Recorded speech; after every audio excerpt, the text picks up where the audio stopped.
Good morning students. आपणा सर्वांचं career vision अकॅडमीच्या online प्लॅटफॉर्मवर स्वागत आहे. आज आपण TCS पॅटर्नवर आधारित परीक्षांमध्ये ज्या साहित्यिकावर सर्वात जास्त प्रश्न विचारण्यात आले त्या साहित्यिकाची पुस्तके व कादंबऱ्या बघणार आहोत. ते साहित्यिक म्हणजे अण्णाभाऊ साठे होत. अण्णाभाऊ साठेंचं जे पूर्ण नाव आहे ते तुकाराम भाऊराव साठे आणि त्यांचं टोपण नाव जे तुम्हा सर्वांना माहीत आहे ते म्हणजे अण्णाभाऊ साठे. खूप प्रसिद्ध साहित्यिक होते. अण्णाभाऊ साठेंचा जो जन्म झाला होता तो 1 ऑगस्ट 1920 सांगली जिल्ह्यातील वाटेगाव या ठिकाणी आणि त्यांचं जे निधन झालं ते 18 जुलै 1969 वयाच्या 48व्या वर्षी. आता आपण अण्णाभाऊ साठे यांच्या काही प्रसिद्ध कादंबऱ्या बघणार आहोत ज्या तुम्हाला आगामी सर्व TCS पॅटर्नच्या एक्झाममध्ये विचारण्याची दाट शक्यता आहे. आतापर्यंत अण्णाभाऊ साठेंवर अनेक प्रश्न TCS पॅटर्नच्या एक्झाममध्ये आलेले आहे आणि आता जी लिस्ट आपण घेणार आहोत त्यामधील अनेक प्रश्न TCS पॅटर्नच्या एक्झाममध्ये विचारण्याची दाट शक्यता आहे. तर आपण पाहणार आहोत अकलेची गोष्ट. हे लोकनाट्य त्यांनी 1945 बसवलं होतं. त्यानंतर त्यांचा दुसरं जे पुस्तक आहे ते म्हणजे अमृत. तिसरं पुस्तक जे आहे त्यांचं आघात. त्यानंतर एक आणखी प्रसिद्ध कथासंग्रह आहे आबी, हा त्यांचा प्रसिद्ध कथासंग्रह आहे. त्यानंतर आणखी एक प्रसिद्ध ज्याला आपण म्हणू कादंबरी आहे त्यांची ती म्हणजे आवडी ही प्रसिद्ध कादंबरी आपल्या अण्णाभाऊ साठे यांनी लिहिली होती.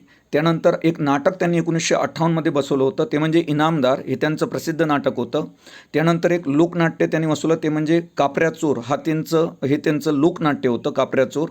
त्याच्यानंतर एक त्यांचा आणखी प्रसिद्ध कविता संग्रह आहे. कविता संग्रह म्हणण्यापेक्षा कथासंग्रह आहे, त्याला आपण कृष्णाकाठच्या कथा असं म्हणू. कृष्णाकाठच्या कथा हा कोणाचा प्रसिद्ध कथासंग्रह आहे तो म्हणजे अण्णाभाऊ साठे यांचा. त्याच्यानंतर खुडवाडा कथासंग्रह हा त्यांनी लिहिलेला आहे. त्यानंतर आणखी एक कथासंग्रह आहे तो म्हणजे गजाड, हा त्यांचा प्रसिद्ध कथासंग्रह आहे. त्यानंतर एक पुस्तक त्यांनी लिहिलं ते म्हणजे गुऱ्हाड, हे त्यांचं प्रसिद्ध पुस्तक आहे.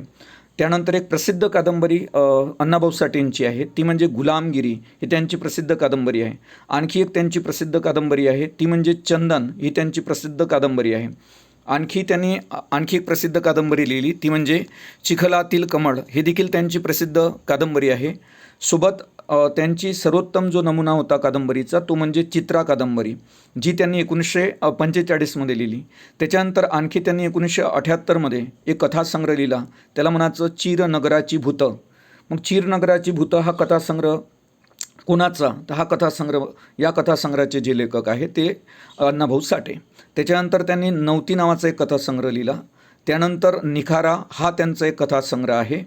त्यानंतर जिवंत कारतूस हा देखील त्यांनी कथासंग्रह लिहिला. त्यानंतर त्यांनी एक तारा नावाचं पुस्तक लिहिलं आणि सोबतच त्यांनी जेव्हा भारताच्या स्वातंत्र्याचा लढा चालू होता त्यावेळेस त्यांनी एक लोकनाट्य बसवलं होतं 1946च्या दरम्यान.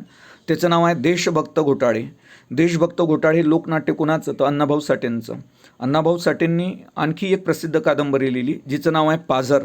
पाझर ही कोणाची कादंबरी आहे, तर पाझर कादंबरीचे जे लेखक आहेत ते म्हणजे अण्णाभाऊ साठे. त्यानंतर आणखी एक त्यांचा प्रसिद्ध कथासंग्रह आहे तो म्हणजे पिसाळलेला माणूस. त्यानंतर आपण आणखी पाहू एक लोकनाट्य त्यांनी भारत स्वातंत्र्य झाल्यानंतर 1952 बसवलं होतं ते म्हणजे पुढारी मिळाला. पुढारी मिळाला हे त्यांचंच लोकनाट्य आहे.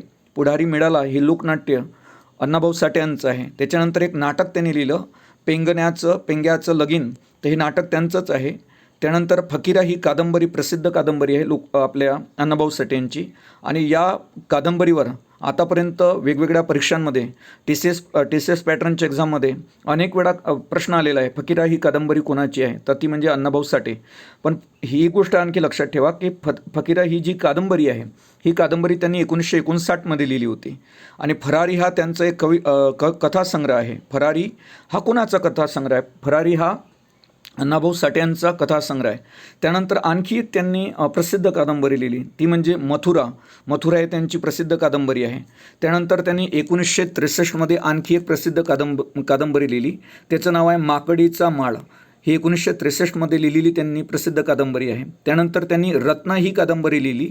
त्यानंतर रानगंगा ही कादंबरी त्यांनी लिहिली. त्याच्यानंतर रूपा ही कादंबरी त्यांनी लिहिली. त्याच्यानंतर बरबांद्या कंजारी हा एक कथासंग्रह त्यांनी 1960मध्ये लिहिला. मग बरबाद्या कंजारी हा कोणाचा कथासंग्रह आहे? तर हा अण्णाभाऊ साठे यांचा कथासंग्रह आहे. त्यानंतर आपण पाहतो की 1947मध्ये भारताच्या स्वातंत्र्य चळवळीच्या वेळेस त्यांनी एक लोकनाट्य बसवलेलं होतं, ते म्हणजे बेकायदेशीर. हे कोणाचं लोकनाट्य आहे? ते अण्णाभाऊ साठेंचं. त्यानंतर आणखी त्यांनी एक लोकनाट्य बसवलं माझी मुंबई म्हणून. माझी मुंबई हे त्यांचंच लोकनाट्य आहे. त्यानंतर आणखी एक लोकनाट्य त्यांनी बसवलं, ते म्हणजे मूक मिरवणूक. हे देखील या लोकनाट्याचे लेखक मूक मिरवणूकचे अण्णाभाऊ साठेच आहे. त्यानंतर आणखी एक प्रसिद्ध पुस्तक त्यांनी लिहिलेलं दिसते आपल्याला, रानबोका. हे त्यांचं प्रसिद्ध पुस्तक आहे. त्यानंतर 1952मध्ये भारताला स्वातंत्र्य मिळाल्यानंतर आणखी एक लोकनाट्य त्यांनी बसवलं, त्याचं नाव आहे लोकमंत्र्याचा दौरा. त्यानंतर आजच्या TCS पॅटर्नच्या एक्झाममध्ये आलेली प्रसिद्ध कादंबरी आहे वारणेचा वाघ. वारणेचा वाघ ही अण्णाभाऊ साठेंची प्रसिद्ध कादंबरी आहे, जी 1968मध्ये त्यांनी लिहिली. ही बाब विद्यार्थ्यांनी लक्षात घ्यावी. त्याच्यानंतर त्यांनी आणखी काही प्रसिद्ध कादंबऱ्या लिहिलेल्या आहेत. त्यापैकी वैजंता ही त्यांची प्रसिद्ध कादंबरी आहे. तर वैजंता ही कुणाची प्रसिद्ध कादंबरी आहे? ती अण्णाभाऊ साठेंची. त्यानंतर त्यांनी वैर ही कादंबरी लिहिली. त्याच्यानंतर आणखी एक प्रसिद्ध लोकनाट्य त्यांनी बसवलं 1946 म्हणजे भारताच्या स्वातंत्र्याच्या वेळेस. तर त्याचं नाव आहे भारताला स्वातंत्र्याची चळवळ होती त्यावेळेस त्यांनी एक प्रसिद्ध लोकनाट्य बसवलं. त्या प्रसिद्ध लोकनाट्याचं जे नाव आहे ते म्हणजे सेठजीचं इलेक्शन. त्यानंतर संघर्ष नावाचं पुस्तक त्यांनी लिहिलं. सुगंधा हे देखील त्यांचं प्रसिद्ध पुस्तक आहे. त्यांनी एक नाटक लिहिलं, त्या नाटकाचं नाव आहे सुलतान. सुलतान हे नाटक कोणाचं? तर या नाटकाचे जे लेखक आहे सुलतान नाटकाचे ते अण्णाभाऊ साठे आहेत. त्यानंतर त्यांनी प्रवास वर्णने लिहून काढलेली आहेत.